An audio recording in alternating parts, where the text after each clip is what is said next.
Good evening, everybody. Welcome back to the fan experience. We are back. We missed you guys. I know you guys missed us. As always, for all you new viewers, my name is Mike Katos. I am the host, and alongside me is my co-host, Rick Molina. Rick, how we doing? Doing well, Mike. Happy New Year, everybody. Welcome back. Everybody. Season 2, episode 45. So much to get into, but it's good to be back and good to be here with everybody. So, let's get to it, man. So much to get to. Yeah, I mean, we had a little 2-week hiatus. I hope everyone had a wonderful holiday season and, enjoyed their holiday break, New Year's break. But now back to business. And a lot of teams in the NFL, they took care of business this past Sunday. Some more than others, I would say.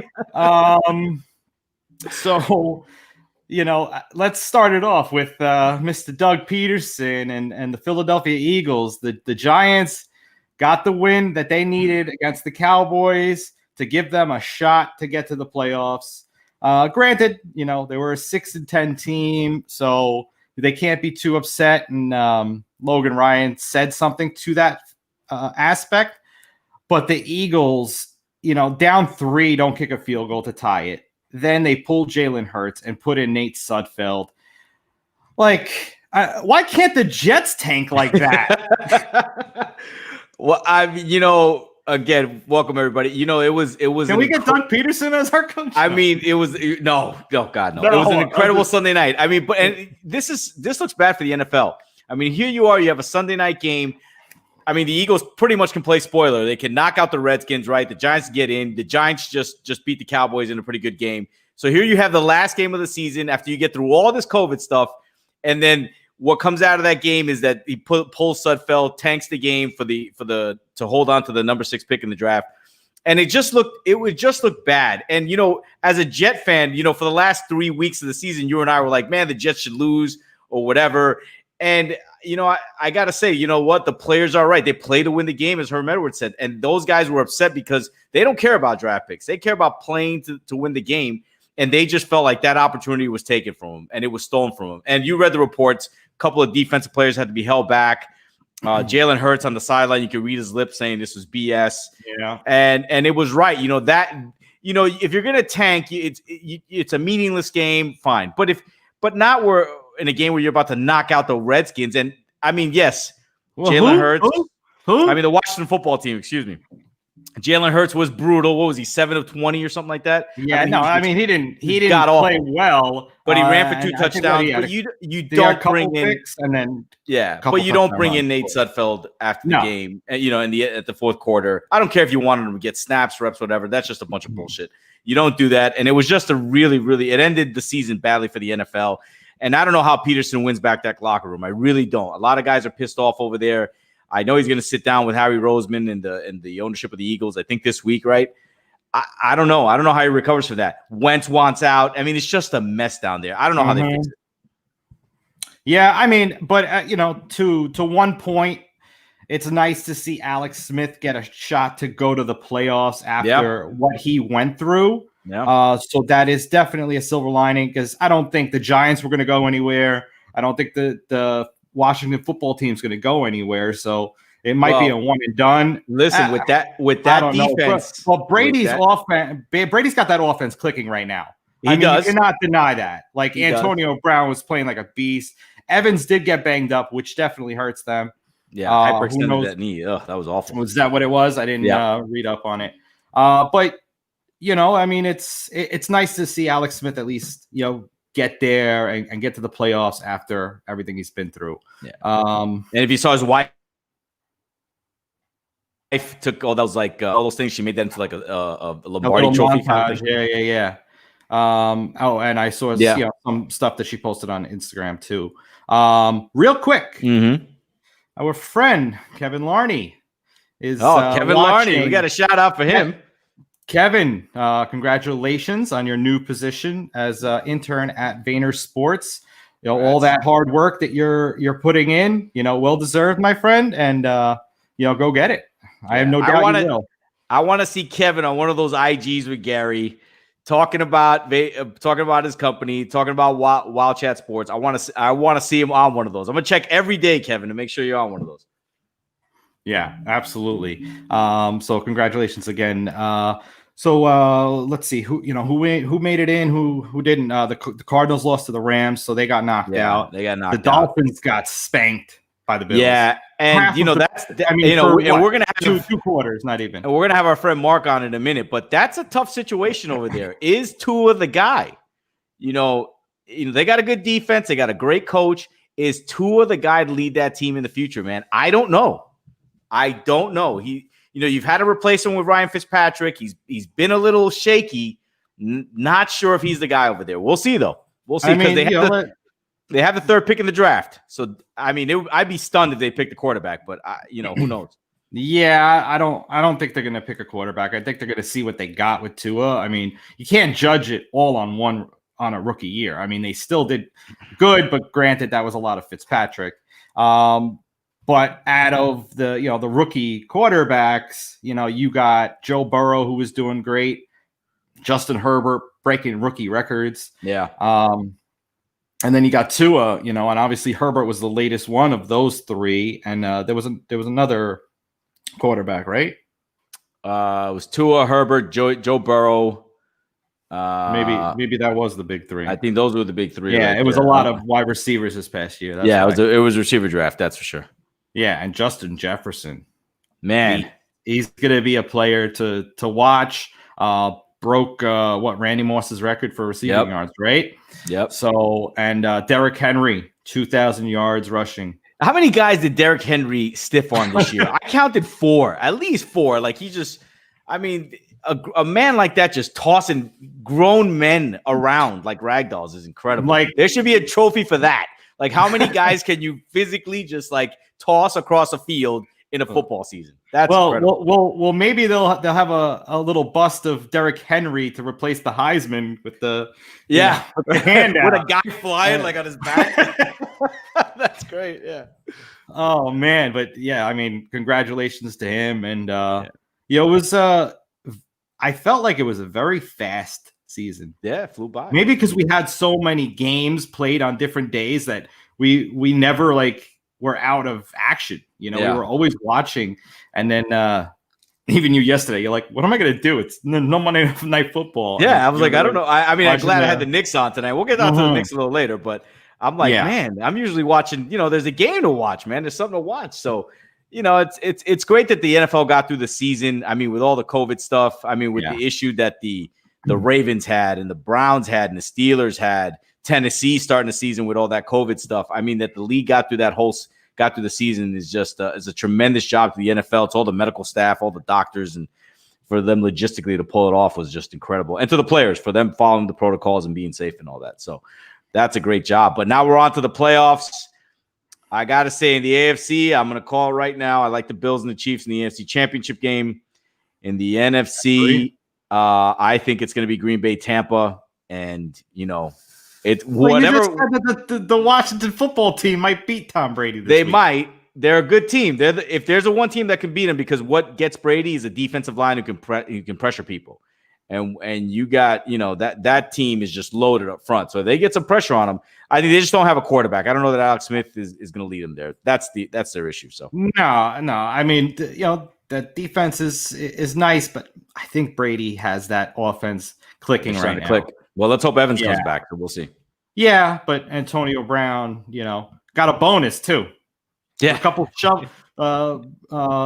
shovel passes, and he cleared his bonus incentives. Yeah. But we'll get back to the NFL, and we'll get back. Also, keep you apprised of all the Black Monday action yesterday. Oh, we got to get to that. Yeah. But right now we are going to welcome our next guest. This guy, he brings the energy each and every weekday morning alongside his father on LinkedIn, Nudelberg Daily Huddle. I could find nobody else better to start off season 2 with than the guy that's going to bring this energy. We welcome now Marc Nudelberg. Marc, how you doing? Hello. I'm ecstatic. I'm happy to be here. Glad to be on the Fan Experience. Love to hear you guys talking football. And yeah, it doesn't matter whether it's 8 o'clock in the morning, 9 o'clock at night. Doesn't matter. I got the same energy. Yeah, well, that's great, and I definitely expected that. You're always Oh yeah, once you set the expectation, you got to meet the bar every time. Well, you're always on the ball, right? That is exactly correct. That is exactly correct. So so we chatted a little bit, briefly before, but who did you grow up, watching?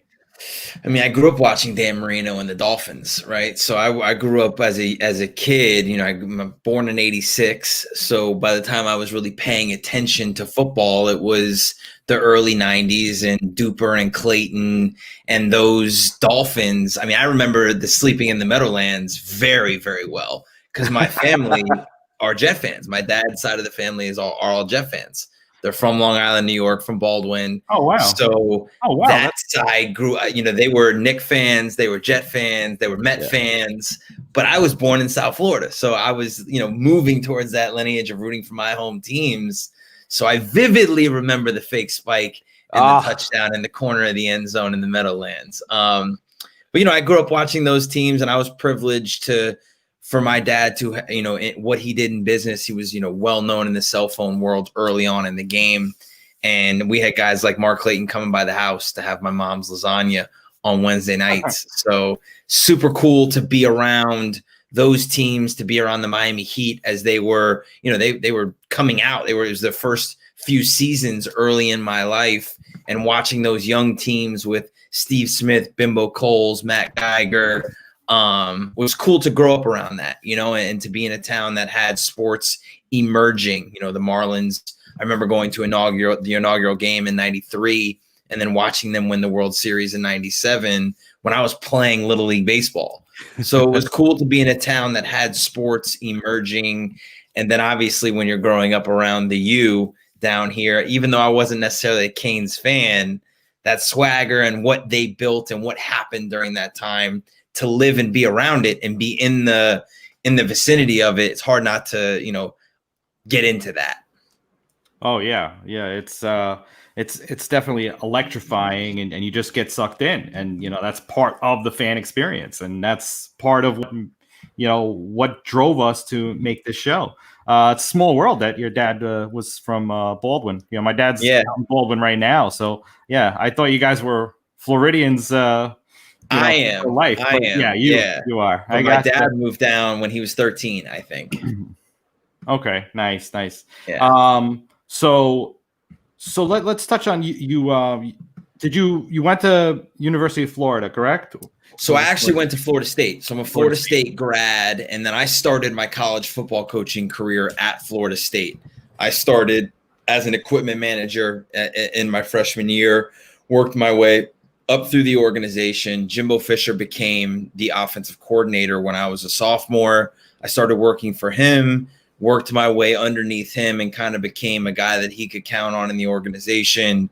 When he became the head coach, I graduated, and he hired me on as the assistant special teams coach underneath Eddie Gran.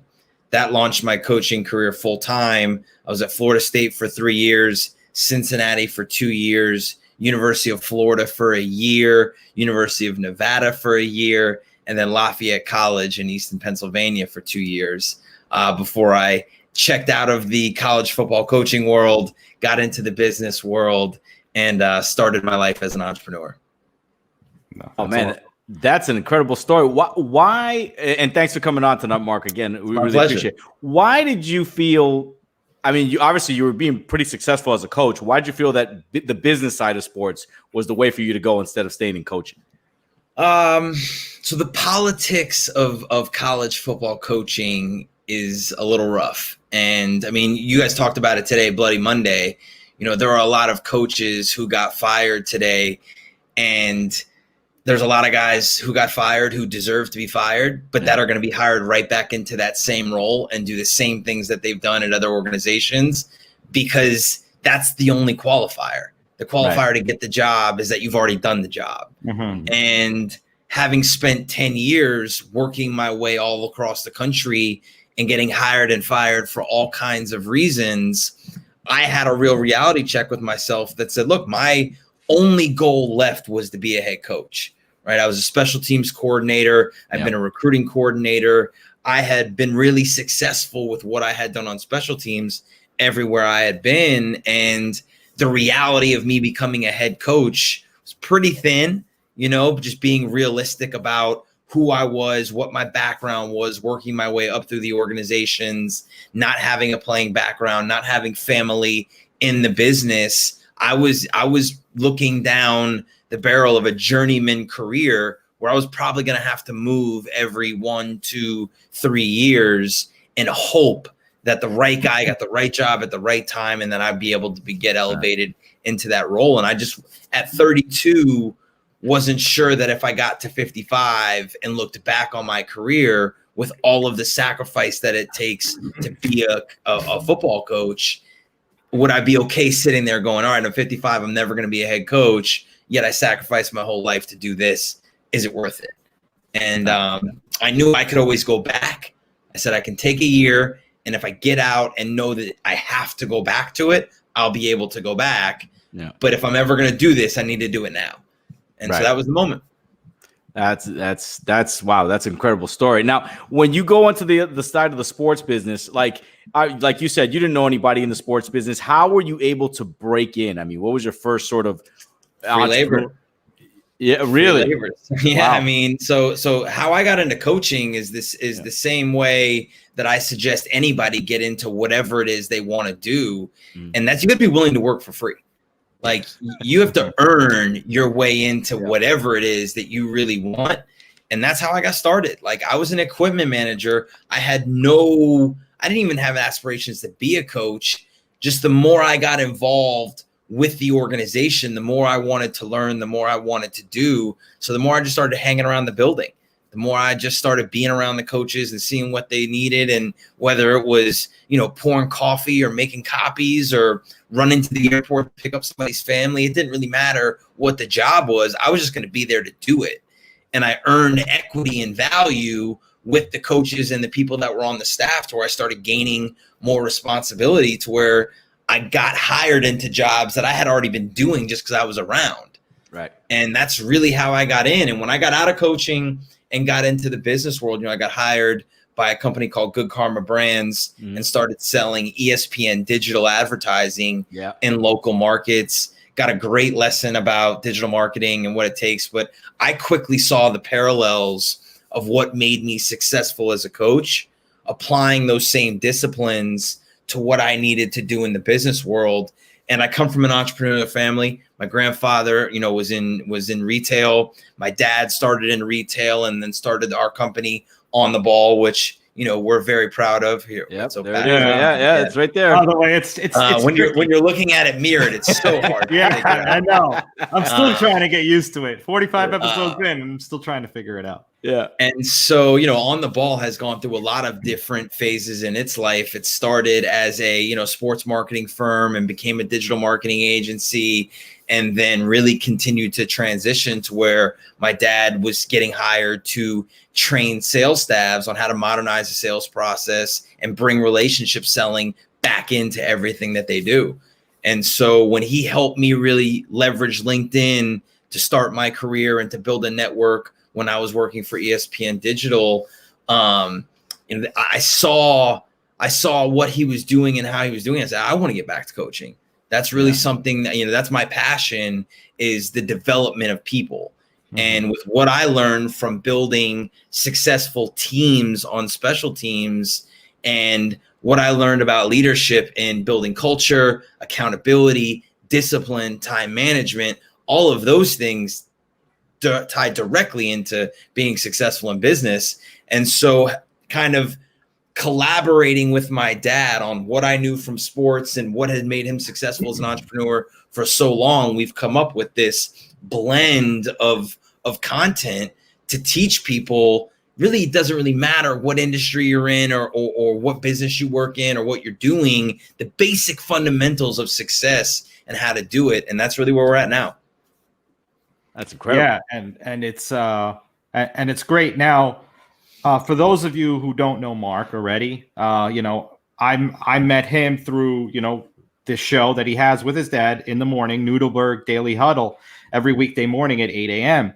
And is it only on LinkedIn or is it on other places? It's on YouTube. It's on Facebook. We're not on Instagram Live, but the three major channels that we're through is Facebook, LinkedIn, and YouTube. But very similar to what you guys are doing. We do it through StreamYard. Ours is a shot of adrenaline in the morning. And it's interesting because in the coaching world, most staffs that I worked on, we had a 7:30 staff meeting. So I've been an early riser for a long time in my life. My dad is a very early riser. He gets up at 4 o'clock and gets going. And we have always had these calls in the morning where we would just kind of check in with each other. We talk about current events and what was happening, and we talk a little strategy and ideas and what was going on. And then we go about our business for the rest of the day. And when the pandemic hit, my dad had been doing the huddle as something for his coaching clients, for a way for them to get to him more than their weekly meeting. And it just kind of seemed like, hey, we're already doing this conversation. Why don't we just do it, in the show? Why don't we make it, both of us in this? And because people were yearning for any kind of event and some kind of community to get together and connect. And it just took off. It took a life of its own. The people that support it every single day. On LinkedIn alone, we hold between 50 and 60 people live from 8 to 8:20, and it's a blast. It's a lot of work. You guys know, creating the content and creating storylines, but people are super engaged with it. We're talking to them, they're talking to us, and it's just a great way to set your intention for the day, because we believe firmly in that everything starts between the 6 inches between your ears. And if you don't set that right in the beginning of the day, you got no chance. So, setting your focus with good energy, good people, good content, and just some noodle nuggets, as we like to call them, on how to really, take some actionable items and make yourself better daily. That's what we live by. Yeah. And, I could attest to, it is something that definitely motivates you in the morning, and some good music too. We got to have our morning motivational music. We've added a theme song now. We got Teddy Pendergrass as our theme song. So it's continued to grow and develop into more of a true morning show, and it's super fun. Yeah, I like that little coffee thing. Yeah. Coffee graphic. Yeah, it's nice. Well, honestly, I was like, I see a lot of people coming up with a new look and whatever for 2021, you guys included. I'm like, I need to change it up a little bit. So I made up a new background, some new graphics, just trying to brighten it up just a little bit. The other one was a little too dark. We want to set off 2021. No, thank you. Yeah. Appreciate it. It's night and day between that very first episode. It was just like a very bland, just dark blue screen with nothing. It was just it was flat dark blue, and that was it. And just the logo, it was disgusting. Now that I look back on it, it's just crazy. And you look back on like something like Joe Rogan, like episode 20, and he's on 1200 now. But if you look at show 20, and it's like, he's just in his basement, the lighting's horrible. But that brings me to my next point. Obviously you have the Nudelberg Daily Huddle, but you also have another podcast. It's called Doesn't Matter, Get Better. The DMGB conversation. Yeah, so it's all about getting 1% better every day. So talk to us a little bit about that. So that's a philosophy that the term, and I always have to pay homage to Pat Myers, because Pat is the lacrosse coach at Lafayette who said the term to me, DMGB. And I was like, what does that stand for? And he's like, doesn't matter, get better. And I was like, why have I not thought of this already? This is something I've talked about my entire career, yet I've never thought to make it an acronym. And it's just a philosophy of, especially in college football, where you're dealing with kids that are 18 to 22 years old, and they got a lot going on, right? Like, you just being a student alone is tough, but then you're going through changes, and you got your girlfriend, and you got your friends, and you've got social media, and especially when you're at places like the University of Florida and Florida State, there's a lot of things happening around you that are distractions. And in college football, you have a time limit. You only get the kids for 3 hours a day. And so in those 3 hours, you got to be able to teach them, you got to be able to develop them, you got to be able to motivate them, and you got to be able to get them to buy into what you're doing in order to get everybody moving in the same direction. So that was always kind of my mindset of, look, when you get here to the building, it doesn't matter. You got to find a way to get better right now. You can't worry about your homework assignment. You can't worry about your dog. You can't worry about your grandma. If you allow those distractions to infiltrate this time, you're going to waste this opportunity for you to really hone your craft.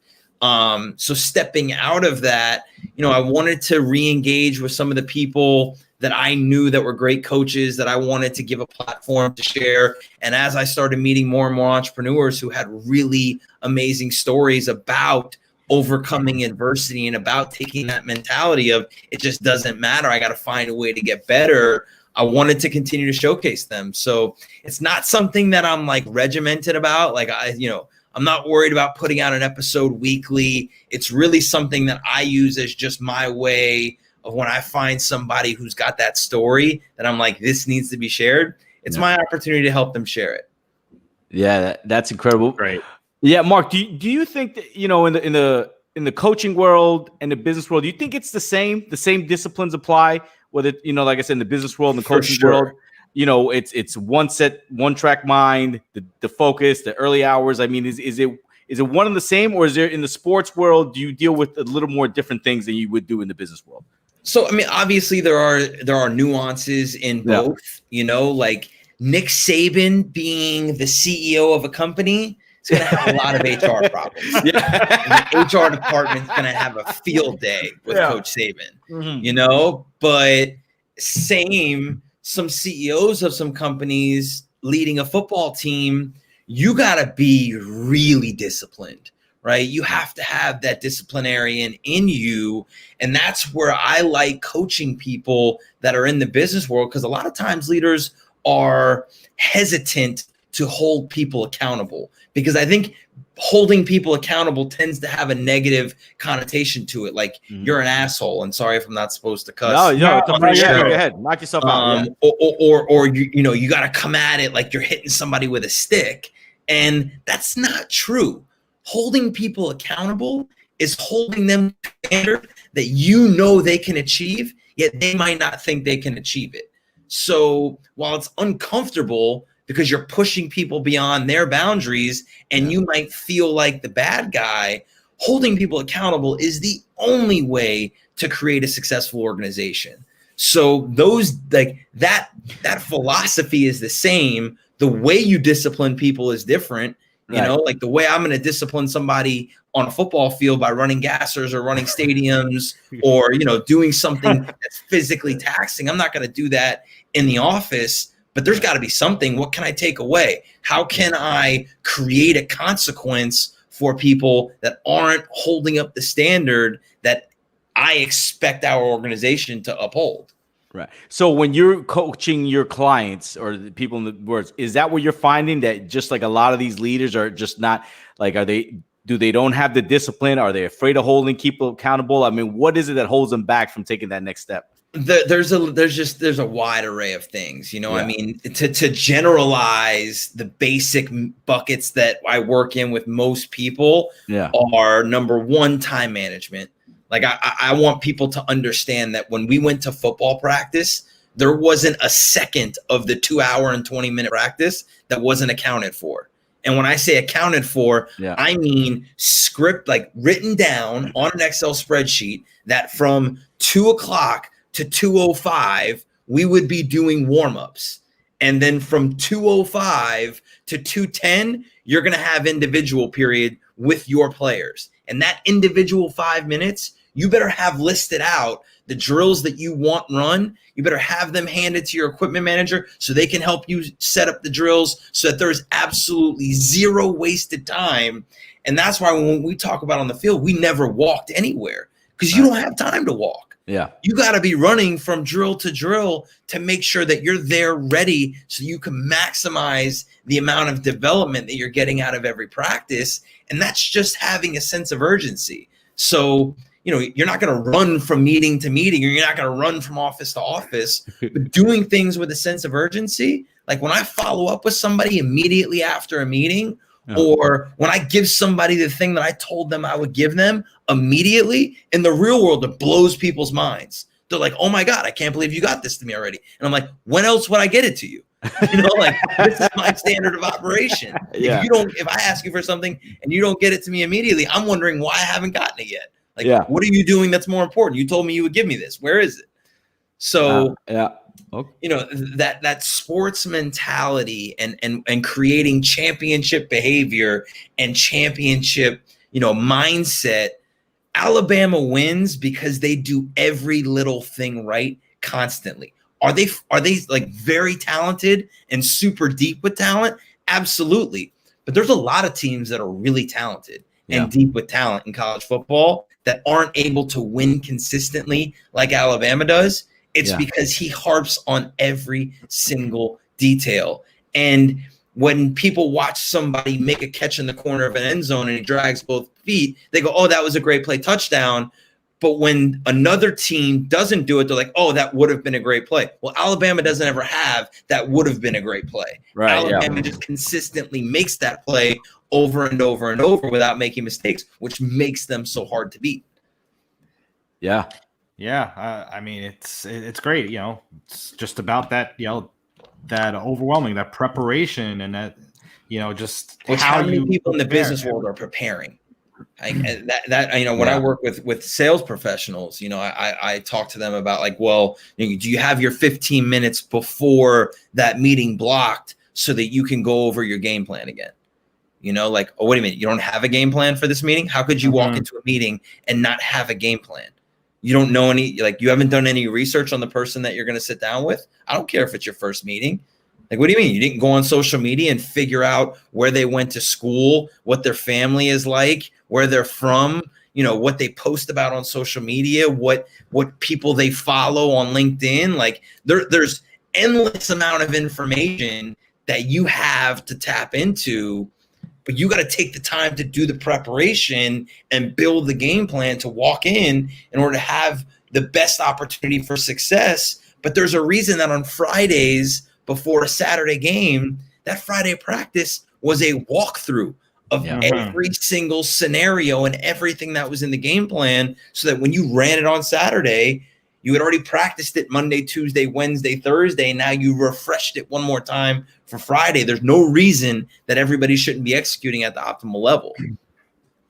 Yeah. So taking those philosophies and applying them to the business world to make it make sense for people to go, okay, I get it. This is how I can act like a true professional or a true champion within the business world. Yeah, I'm going to go out on a limb and say that Adam Gase didn't do walkthroughs very often. Man, look, we had to deal with him in Miami for a little while. So yeah. When the Jets took him, I was like, thanks, appreciate you. Still mind boggled to this day, the reasoning behind them even taking him. Well, it's like, oh, okay, he was good against us, so we're going to hire him as our head coach. I got to tell you, whatever him and Peyton Manning have going on must be something really special, because Peyton's the guy who got him his first head coaching gig. It was the stamp of Peyton Manning that you have to hire this guy. And I think, you see that in the business world as well as the sports world. Just because somebody's a really good offensive coordinator doesn't mean they're a good head coach. Just because somebody's a really good running backs coach or a quarterbacks coach doesn't mean they're a really good offensive coordinator. Just because somebody's a really good sales associate doesn't mean they should manage the sales team. And just because somebody's a really good sales manager doesn't mean that they need to be a regional manager. And just because somebody's a good regional manager doesn't mean they should be a CEO. And just because somebody's founded a company doesn't mean that they're great at growing the company or building the company. They're just passionate about the thing that they started. They need help in order to build the organizational structure, in order to build true sales process, in order to have an objective perspective of how to grow the business, because it's their baby, And so that's the fun part of being where I'm at, and as privileged as I've been to work with some unbelievable leaders, is to be able to take that knowledge and take that perspective and convert it in a way that can help people with whatever they're doing. Yeah, I mean, obviously I can attest to the whole, founding and trying to build, but, I've just been nonstop, trying to figure it out as much as I can, as lean startup mentality as I can. Because, I got family, 2 kids, day job, and just doing this. And I don't know if you know much about what I'm building with Playing the Field, but we're trying to build a social network for sports social network. I love it. it. So, to get people to go to games together, play games together, pick up basketball games or find romantic partners. And it started out as a dating app, but now it's just been morphing into more of a community.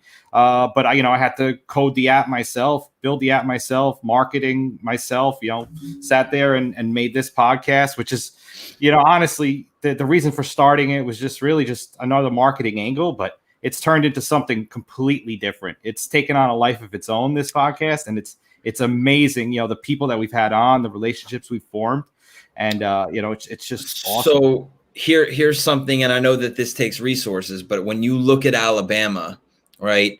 Alabama has quality control coaches, which at a lot of other schools, those quality control coaches are young coaches that are trying to get in the profession, are, guys that are on their way out and just kind of in a consultant role. When you look at Alabama's quality control coaches, those guys are guys that are getting head coaching jobs next year. So, Nick Saban does an unbelievable job of building a very large staff of people that are all in the same mindset of, I'm trying to win a championship. I'm trying to get to the next level. I mean, Butch Jones was a guy who was not in his coaches count this year. Butch Jones is a guy who's a quality control coach. Butch Jones was the head coach at Tennessee prior to being the quality control coach at the University of Alabama. So I think it's important for startups or for anybody who's building a business to understand the value of resources, of people, of being able to delegate, being able to take things that need to get done and give them to other people. So finding ways to, get that extra hand and get that extra help, whether it be with free labor, through interns, whether it be through, any kind of paid assistance. There's all different kinds of ways to outsource what you're doing now, and still be able to quality control it. It's a huge part of scaling. Yeah. And, we're starting off right now with 2021. Like, it was mostly me all last year. Rick joined on in the summer. We started this thing, and he's bought into the idea and the company and everything. And now I just hired a great group of interns to help me on the marketing and the design front, give me a little bit more time to keep developing the app. Just trying to get those mobile app versions out there into the world, and looking to get that done within the next couple of months to really push it out there hardcore in 2021. And then hopefully the stadiums open back up and people could start going back to games and getting together and but even if they don't, maybe you find a way to create the community around sports for people where they don't have to go, where they don't have to go to the bar, where they're able to meet together in situations like this. And I mean, that's the one thing I think about 2020 and the pandemic, that, people still kind of talk about, well, when it goes back to normal. And I like, when you go down 21-0 in a game, it's not going back to 0-0. You got to figure out a way to win while you're down 21-0. Yeah, all right, that's a good one. I like that. That's a good way to look at it. That's kind of when I talk to people about like what change has happened is, if you are standing in the middle of change, well, I'm just going to wait for it to get back there. It might not ever go back to there. Yeah. So instead of thinking about, well, here, I'm going to make this plan for when it gets back, start making that plan for how do I win right now? What would be successful right now? And what would it look like if it never went back? If it's going to continue to evolve this way, what's going to make it successful in that environment, in that atmosphere, in those ways? And I think that's the Elon Musks of the world, and the really successful entrepreneurs, even the Mark Cubans, who understand where industries are going or look at that. Gary Vee talks about it all the time, but I think it's super important, because that's the mentality that I take, is everything is a game to me. And when the environment changed, I got to figure, all right, let's adjust the game plan. Let's look at what we're doing. We're not going to scrap everything. We can't scrap everything. We're here. We got to keep playing, right? We can't go get all new players. Can't create all new plays. We got to figure out what will work with what we have right now, and let's continue to evolve from here.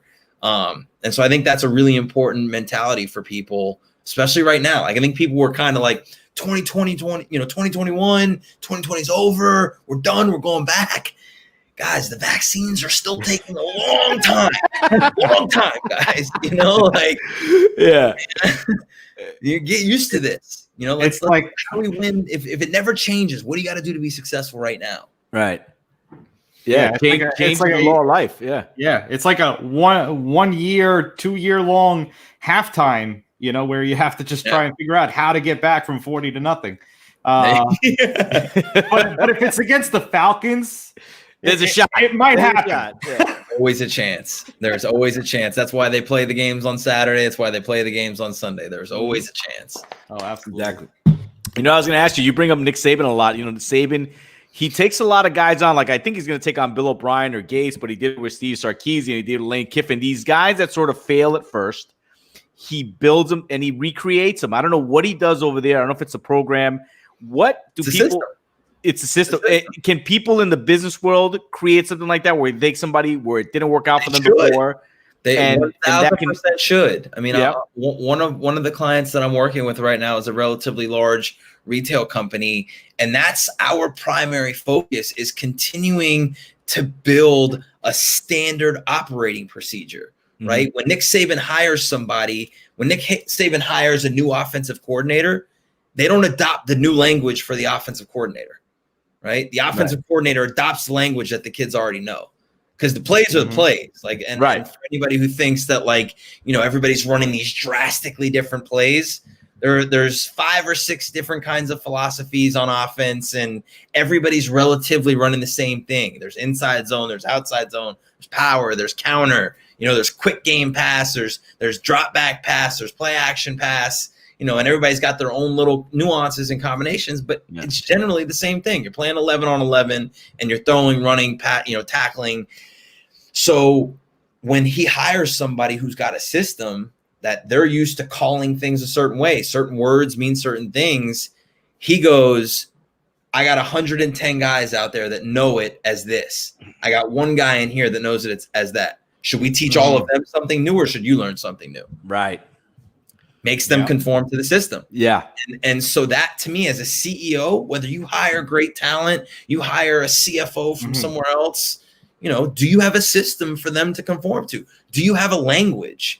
Does everybody in your company speak the same language? If everybody's not speaking the same language, how is it possible to have everybody on the same playing field? Right. And if you study Nick Saban and you understand what he learned from Bill Belichick, he'll tell you this. The greatest thing he learned from Bill Belichick was that he knew exactly what he was responsible for and was always held accountable for what he was responsible for. There was no guessing in what his job was and what his role was. Same thing in Nick Saban's program. Whether you're the offensive coordinator or whether you're a student assistant or you're the ball boy, you know exactly what your job is and how it's supposed to be done. And then he holds you accountable to doing that. There are not a lot of organizations who have clearly defined people's jobs for them. So a lot of times people are going to work saying, I think I know that what I'm supposed to be doing, and I think I have an idea on how I'm supposed to do it, but they don't really know. And so people that are in leadership positions are getting pissed that things aren't getting done the way they want them done, yet they've never actually clearly explained to them and set the expectation for what's supposed to happen.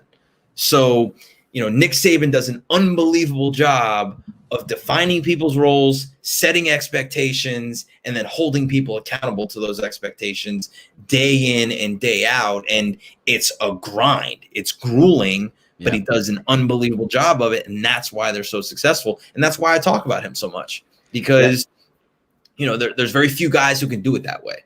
Well, let me ask you this. Why do you think he failed in the pros then?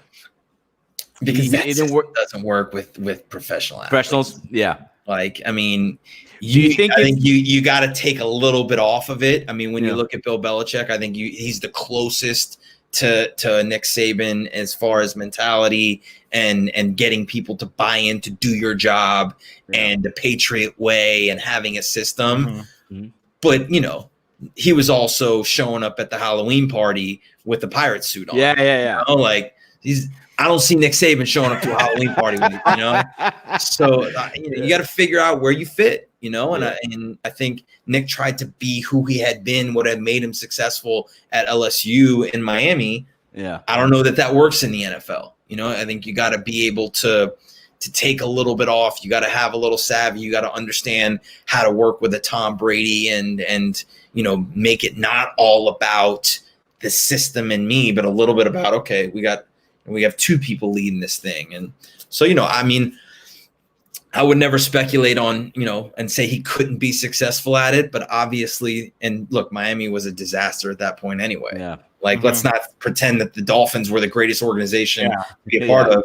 If Bill Belichick walks into, if Nick Saban walks in to the Patriots instead of the Dolphins, is it a different story? If he's got Robert Kraft as his owner, instead of being down here with the circus that goes on year in and year out, is it a different story? Maybe, that's the thing with athletics is you could be the greatest coach in America. If you don't have talent, you got, especially in the NFL where you're dealing with the best of the best. It's one thing to go be in the MAC where everybody is an average football team. You can go dominate and, you can win with average players. When you go to the SEC, going to Kentucky, winning 8 games is a hard thing to do. So you look at a guy like Mark Stoops, who's had 7, 8, 9, 10 wins year after year after year. There's a reason they love him there, because they understand how hard it is to win the SEC, especially when you're Kentucky, when you can't recruit at the same level as Alabama, as Georgia, as Florida, as Tennessee is. It's different. Yeah. So in the NFL, where the playing field is all elite talent, look, if you don't have everybody bought in and working in the same direction, and you have any kind of cancers or you have any kinds of coaches who don't see things, it can destroy the organization. Which, shout out to Brian Flores, because he's done an unbelievable job of doing that. Great job. To flip that thing as fast as he has, and they're moving in the right direction. Oh yeah. Agreed. Well, Rick asked it, he said he was going to ask you about it. Do you think Tua is the answer over there? Yeah.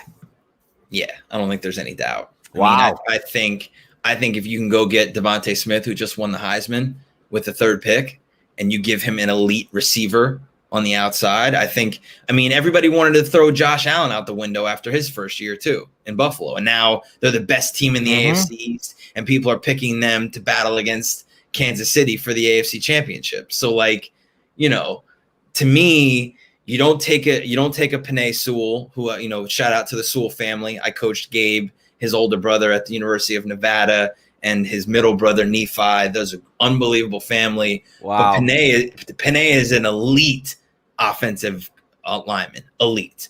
And you only get an opportunity to take one of those guys every few decades. But if you feel like you have to take him at that pick, then I trade back.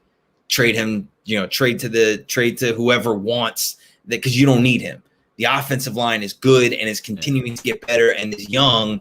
You need to get to, look at the backfield. They've got nobody in the run game. They've got no elite receivers outside that are a threat. You give him somebody that's an elite receiver that can stretch the field. Look at what Jerry Jeudy did, and look at the way elite receivers change offenses in the NFL. Yeah. Give him somebody to throw the ball to, and the Bills did it. The Bills went and got Isaiah McKenzie from Georgia. Yeah. And look at the way it's changed what's happened to that football team. Yeah, well, Diggs played a big part in there too. Sure, no doubt. Yeah, no doubt. But you get a young guy who's got unbelievable speed that can stretch the field. I mean, that it matters. It really matters. And so I think that would be a mistake to toss Tua out with the water this early. I think he's a winner. I think he's proven that he's a winner. I don't know if Chan Gailey's the guy for him. I think you need to get a guy who's got a little bit more creativity. I saw sparks of it this year from Coach Gailey, but I didn't see a lot of it. And that last game against Buffalo was a abysmal display of play calling. So, you got to get a guy who understands how to play with Tua, that can do some creative things. I mean, it's the same thing in Philly. Look, like, you got Jalen Hurts there. You got to have fun. You got to open it up because you have to. Yeah. And I think that's the problem in the NFL is most offensive coordinators say, no, we need to get players who fit my system instead of saying, okay, what kind of system do we need to run with the players that we have? Yeah. No, I agree. So the league is changing. Go ahead. You go. No, I was just going to say, what's next for On the Ball? What's next for On the Ball Ventures? Where are you guys going? Where do you see your company in 5 years? Continuing to grow. We're on the verge of launching an online learning platform that is going to be very on brand for what we do. Highly curated content, constant and continual pinging, so that people can be involved not only with us, but have access to us daily, have access to content to where they can constantly be going back and finding ways to develop their skills and develop themselves as professionals on a daily basis. So that's one major project that I'm working on. Another one is continuing to expand the huddle.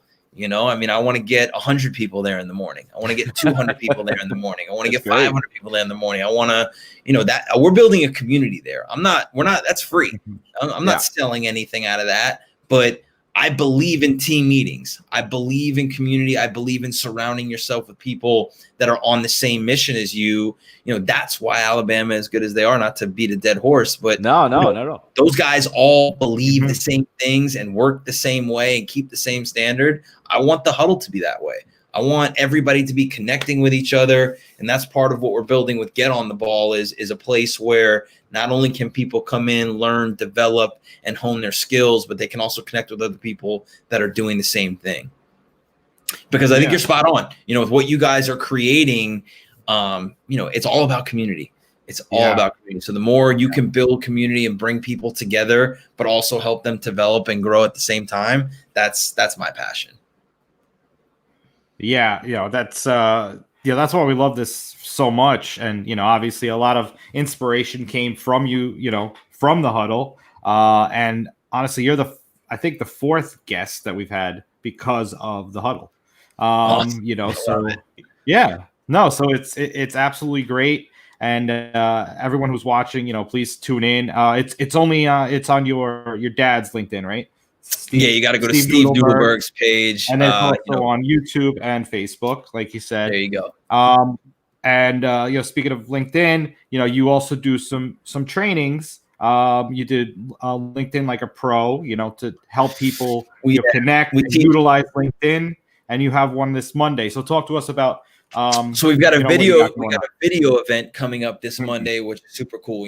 Part of what we really hang our hat on is helping companies modernize their sales process. And that just means taking the new tools, the digital tools of today with old school mentality of relationship building and starting conversations and delivering value to people and finding a way to merge that to create a more efficient, effective sales process for people. So LinkedIn is a strategy that we believe in wholeheartedly, but we don't believe in mass connecting. We don't believe in, pitching people through DMs. We believe in building a very deliberate, community of people that you have that you're able to do business with and deliver value to. And part of that and part of the, utilizing new tools is using video.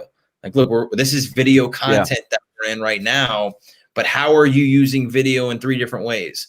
1-to-1, 1-to-group, and 1-to-many, right? So it's like, individual personalized, group personalized, and then mass video. But there's very specific strategies and techniques and companies and products and how to use it So we're doing that on Monday, January 11th, 2021. Excited about that, 10 to noon. If anybody is interested in hopping into our webinar to learn about it, all you got to do is DM me. You can reach me on LinkedIn. You can reach me at Marc, M-A-R-C, at ontheballventures.com. Happy to shoot you the information, have a conversation with you, talk about what we're going to be teaching. But leveraging video in 2021 is a skill that everybody needs to be focused on. So we're happy to be kicking off the year with an event and partnering with Vidyard, who we believe in and we use, and to help people get the X's and O's of how to execute it. Final question. What is Vidyard? Real quick. So Vidyard is a asynchronous video tool, meaning that you can record videos and embed them in either emails or direct messages or InMail on LinkedIn. And it allows you to communicate your message in person, right? It allows you to verbally communicate with people, and stand out from the clutter of the emails, because in all reality, email has taken the relationship out of the communication. Right. It's very mundane. You got to worry about what you're typing and how you're saying it and making sure that people deliver it the right way. Well, Vidyard did an unbelievable job of creating a product that allows you to deliver video to people in a way that helps you build relationship, that helps you communicate at scale, that allows you to continue to build rapport, build trust, to develop better relationships and develop more business. One final one for me, because you're talking about digital, how sales is changing. And this is I'm a big analytics in the last 6 months have just blown my mind. But I don't know if you guys are using analytics, but do you think analytics within the sales process, it's taking away from giving value, it's taking away from relationship building, and it's making it more transactional? Automation is. Yeah. So analytics. I think analytics are important. I'm big on data. Like every decision I made in football, every game plan I put together was based on data. I wanted to know what they ran on third down. I wanted to know, what they did in the first play of the game. Everything was studying the situation to get the analytics behind it. Analytics help you make informed decisions. Automation makes it transactional. Taking the human out of the selling is the worst thing you can do for the longevity of your brand. Right. There's a lot. Now, don't get me wrong. There's a lot of great tools for automation, sending out an automated newsletter and pinging people as a reminder to do things. And there's a lot of great tools that allow you to focus on things that matter. But if you're taking the human element out of building relationship with your customers, you're hurting your brand and the longevity of your brand. No, I agree with you. That's why I want to bring that up, because this is how I feel. Because I don't know if, me and Mike follow baseball too, and people feel like analytics is taking the human element out of baseball because guys are making decisions just based on data, right? They see what the numbers are, they just take the data. And I don't know how I feel that analytics is taking the human element out of the relationship and the value part of sales. You disagree? Analytics helps you make an informed decision, but you still got to trust your gut. There's still the human element of knowing and feeling, and that's the convergence of it. When you're using analytics and automation, you're just creating robots. And that's what a lot of sales training is inside of organizations, is they teach you scripts, they teach you qualifying questions, they tell you this is the order of meetings that it should go in. Yes. Have an initial discovery meeting, move them to a pitch deck. After a pitch deck, have the follow-up, have the close. Like, that's not life. We're dealing with people. Yes, so exactly. As the parameters of, hey, we would love to, this is the playbook. This is the scenarios that we'd like to work in. But if I've got the best, if I got Peyton Manning on the field, I'm not telling Peyton Manning what to run on third down. He sees something happening on the field. He's got every right to check it and do it. So that's where it becomes teaching people the playbook and teaching them the scenarios and how to use it, and then giving them the freedom to be able to use it and do those things. So analytics are great because it helps you make informed decisions, but you still have to teach people and develop people how to make decisions in order to be successful. Got it. All right. Well, well said. Well said. Well said, my friend. So, before we let you go, yet again, Rick, we keep them going. Yeah, man, it just keeps going because I'm obviously, it's great, obviously chatting with you. But so obviously you do a lot of coaching. So what is something like one coachable moment that you want to share with our audience for how to attack this year, no matter what they're trying to do, whether it's in business and in personal, what's that one piece of advice that you would give our audience out there? Be deliberate and be focused. I think we live in a world of distraction, right? Yeah. Your phone is pinging every 30 seconds. And look, I get yelled at all the time at home.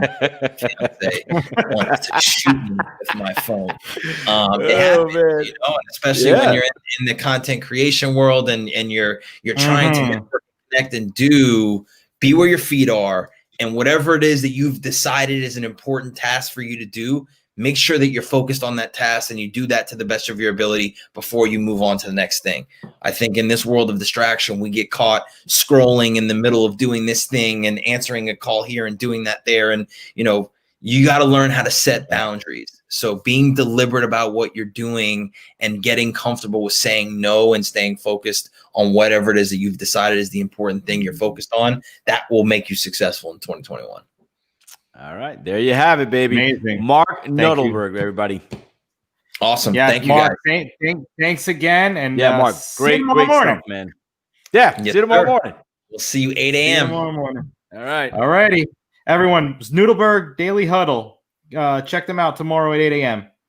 Stay on the ball. And Marc at ontheballventures.com for more information. All right. Have a good night. Thanks, Marc. Take it easy.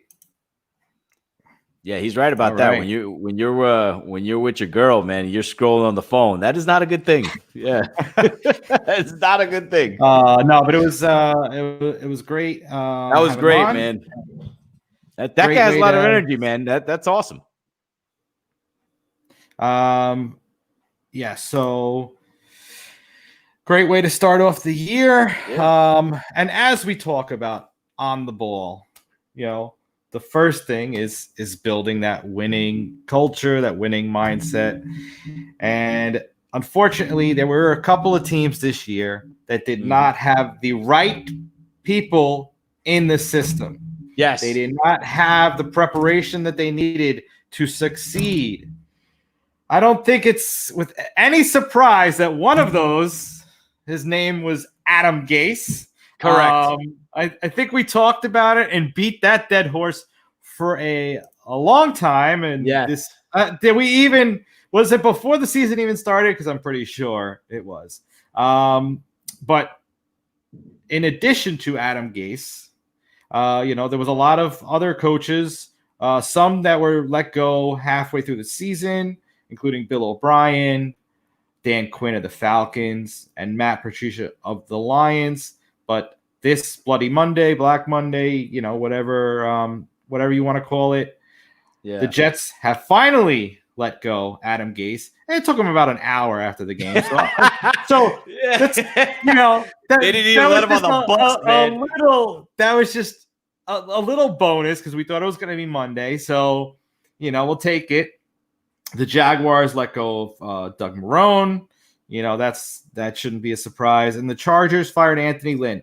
They did. Yeah, I think if all those coaches, Anthony Lynn's definitely going to get a job somewhere. I'm sure everyone's going to get a job somewhere.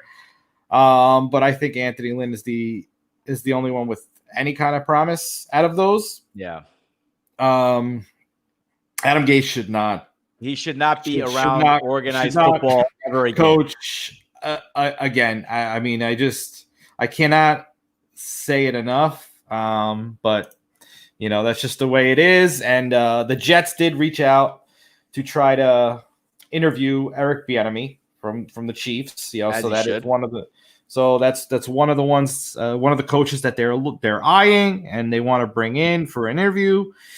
So let's just see what happens. It's obviously a long off season. I mean, I'm sure some moves are going to be made, shortly after the Super Bowl, I would imagine. Yeah. But we have playoff football and a new playoff format this year. But Rick, talk to us about your opinions on all the firings. Well, here, look, obviously the Adam Gase one for all of us Jet fans, that one has been since the day the guy got hired and he walked in and had that just ridiculous press conference. We were all waiting. Yeah. Exactly. We were all waiting for him to be fired. But I got to say, the Charger job looks to me the most attractive. That offense is, I mean, if you get a coach in there, the right coach in there, if I'm the enemy and I'm looking at all the jobs out there, right? Oh, yeah. In division, too. The Jaguars, because you have they're going to draft Trevor Lawrence. The Jet job can look promising. They have Justin Fields, or they might keep Sam Darnold. That 2 pick is lucrative. And when Mark was talking about Penny Sewell, I mean, if the Jets would draft him, put him at left tackle, move Mackay to right, and just work on the interior of the offensive line. I mean, you have your offensive line set for the next decade. You're good, But the Charger job, man, that job is ready to go. Herbert as a rookie, just how many touchdowns did he have this year? He had close to 30, right? Mid-20s or something like that. I think. You have a 30, maybe 29, whatever it was. I mean, you have him out there with Keenan. I think the record was. I think the record was 28. Yeah. So think about it. You put him out there with Keenan Allen. Yeah, through 31. You put him out there with Keenan Allen. I mean, you have that offense is flying. That guy's throwing rockets all over the field. You shore up the defense. I mean, that to me, if I'm Bieniemy or any of the coaches out there that are legit coaches, that's the first job I'm looking at right there. Then the second job, obviously, you're looking at Jacksonville, and then you're looking at the Jets. But the Jet job is different than all other jobs because the Jet job needs somebody to walk in there and sort of, like Mark was talking about, drop the hammer, have a culture, have a discipline, have like to the T things done, because that team needs structure, it needs discipline, but above all, it needs talent. And Joe Douglas needs to get talent. He's got a bunch of picks in the next couple of drafts. They need to get talent in there. Now, mind you, I love Penny Sewell, but Sam Darnold, whoever the quarterback's going to be, can't throw it to, they can't keep throwing the ball to James Crowder all the time. You know what I'm saying? Or Rashad Perriman, who just was awful. So, they need to get a professional coach in there.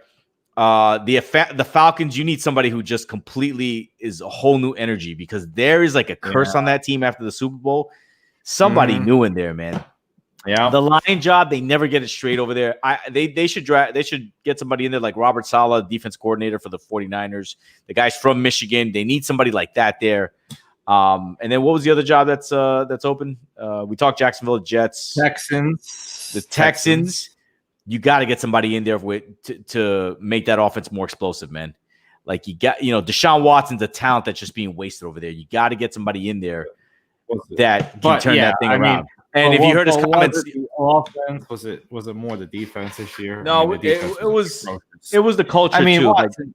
Watson doesn't have any protection. The guy's been playing with no offensive line his entire career. Right. I mean, well, listen, but that's why they traded to get Laramie Tunsil over there. And look what he does. Yeah. So, but you got to they got to put up those numbers with no offensive line. Right, but that's why they traded with Miami to get Laramie Tunsil over there. I don't know why they gave up DeAndre Hopkins. Brandon Cook was this year. So that was Bill O'Brien too. That DeAndre Hopkins moved. So those jobs are lucrative, but I think for the coaching searches, the San Diego job to me is the most intriguing one. And then obviously the Jaguars are talking Urban Meyer. That looks like it's going to be a Trevor Lawrence, Urban Meyer, marriage over there. And just the question is, does Urban Meyer come up with his drama that he's not feeling well, blah, blah, blah. You know how he is. And then again, the Jet job, man, you got to bring General Patton in there. Find another Bill Parcells or something like that, We'll see. So, it's going to be interesting. Especially if they're still up in the air, whether they want a quarterback and if they want to keep Sam Darnold, our coach is going to be a little, hesitant on signing a deal and signing on as head coach if, they don't know what's going on for draft day. Yeah. I think the coach who takes that job is going to know whether he wants to keep Sam or not. My guess is if you're a new coach, you're going to want to be in there with your own guy. And I think for Sam, the best thing for him is to move on, go somewhere else. I mean, there's talk that the 49ers would love to have him over there. He's a California kid. The Steelers could pick him up. I mean, he could rejuvenate his career with the Patriots, for God's sakes, but somewhere out there. But look, he's young. He's 23, 24 years old. I mean, he's a young guy. No, I know. No, obviously he's got years ahead of him, and I'm sure he's going to bounce back. It just didn't work out for him here. No, obviously there was too much going against him. And having Adam Gase, coach him for the last 2 years. Dude, how does that guy even get considered for a job at Alabama? Like, I don't know what Saban's thinking over there, man. Maybe because he's the one that runs the show over there. But maybe he wants to prove that he could change people, and change that, their mindset, change their coaching ability. I don't know. And then it's just it is what it is. And if you will indulge me for a moment, I've been a long-suffering Knicks fan for 20 years. I grew up in the 90s with Ewing and Starks and Oakley and Mace and the song Go New York, Go. And my beloved New York Knicks, for those of my friends who know me out there, who I always bet them they're going to make the playoffs and they never do, are 4-3. We found our point guard, IQ, Manuel Quigley. We found Doc Rivers' son, Austin Rivers, coming off the bench. Julius Randle, no handles Randle, I used to call him. Now he's the man, is averaging like a triple-double a game. The Knicks are 4-3. They're a real team. All we're waiting on is for Alex Burks to come back from injury, from Obi Toppin to come back from injury. And my beloved New York Knicks, I'm going on the record right now, will win 36 games. They'll go 500. And they were making the playoffs. And I've been waiting to say this all day. I've been waiting 20 god-awful years for this. I even got a pair of Knicks pajamas somebody gave me, for Christ's sake, that I wear. My New York Knicks, the blue right here, the orange, whatever color that is. New York Knicks are back. Reddish, is that a red? Yeah. Whatever, Cardinal red. But my New York Knicks and Tom Thibodeau, the coach, they're back. And that's all I got to say. I'm excited. I can't take my eyes off the Knicks. I love everything they do. Screw Brooklyn. They're a mess. But my Knicks, with IQ and Rivers and Toppin and Randall, we're going to the playoffs. And I'll end on that note. Yeah, okay. Hey, you're calling it right now. I had to let it out. January 5th, 2021 at 10:12 p.m. Take it down. He's going to the playoffs. We have a real team. Playoff berth for the New York Knickerbockers. So and the Nets are 4-4. They're not that far away. Yeah, they just won tonight. But this is a young team. I'm sorry, RJ. I forgot to mention RJ Barrett. I mean, this is a young team. They drafted a couple of guys real well. They got a good what the Jets need. A coach like Thibodeau comes in, drops the hammer. This is the structure. This is the way we're going to play and build that culture. That this is the way we're going to win. That's what the Jets need. That's what the Knicks have just developed. Bring them on. Don't matter who we're playing. Bring them on.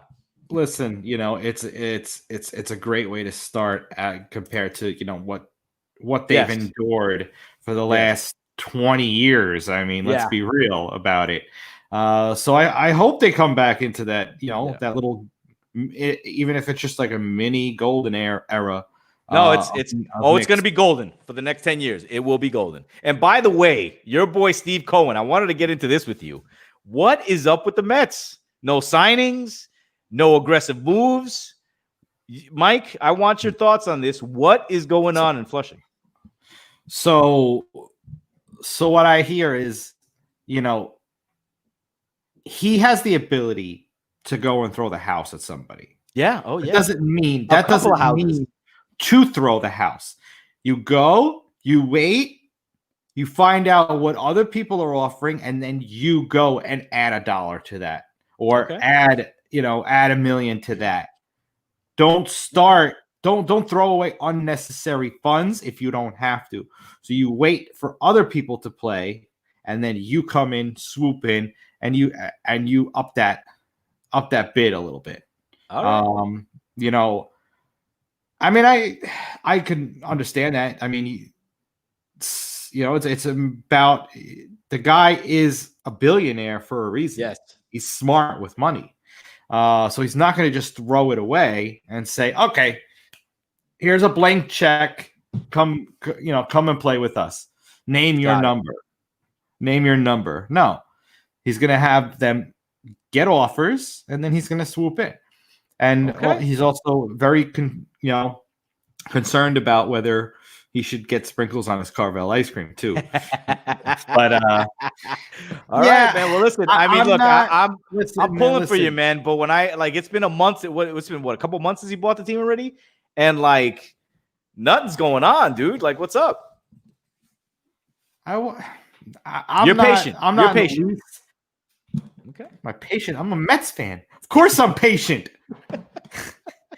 All right. No, but I'm not worried about it. The culture, I still like the culture that that he's breathed some life into, and and it just totally gave it a facelift, from the previous ownership, and I'm excited, and I think Springer just got offered a deal from the Blue Jays, which is well under the $150 million he's asking for. Okay. So nobody's really even going out there. So, Steve Cohen could go and swoop in and say, okay, here, we'll give you this. Because the highest you've gotten offered so far is this. Got it. And, come to New York. There's no rush. I mean, we're just in January. We're just in January. Yes. It's a new year. I agree. It's in February. I get it, but it's if it is even in February, who knows what's going to go on this year? If pitchers and catchers gets changed up a little bit, and spring training gets changed up, but we have to wait and see on that. But I'm excited. I'm excited for the season to start.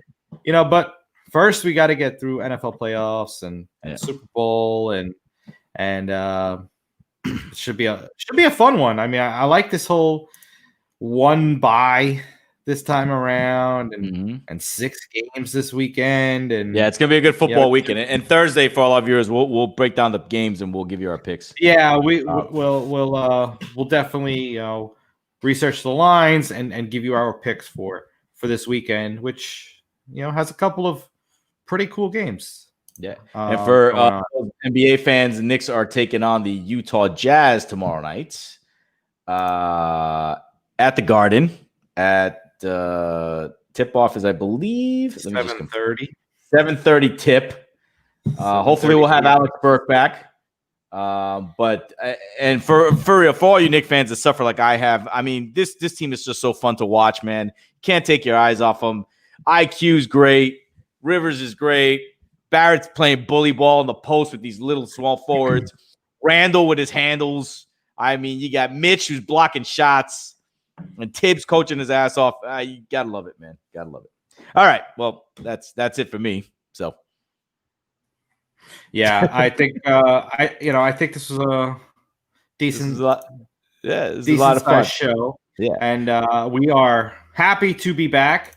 And we can't wait to come back again on Thursday night with another guest for episode 46 overall, and episode 2 of season 2. I hope you enjoyed tonight. And until Thursday, have a great night, everybody. Good night, everybody. See you on Thursday. Peace. Have a good one.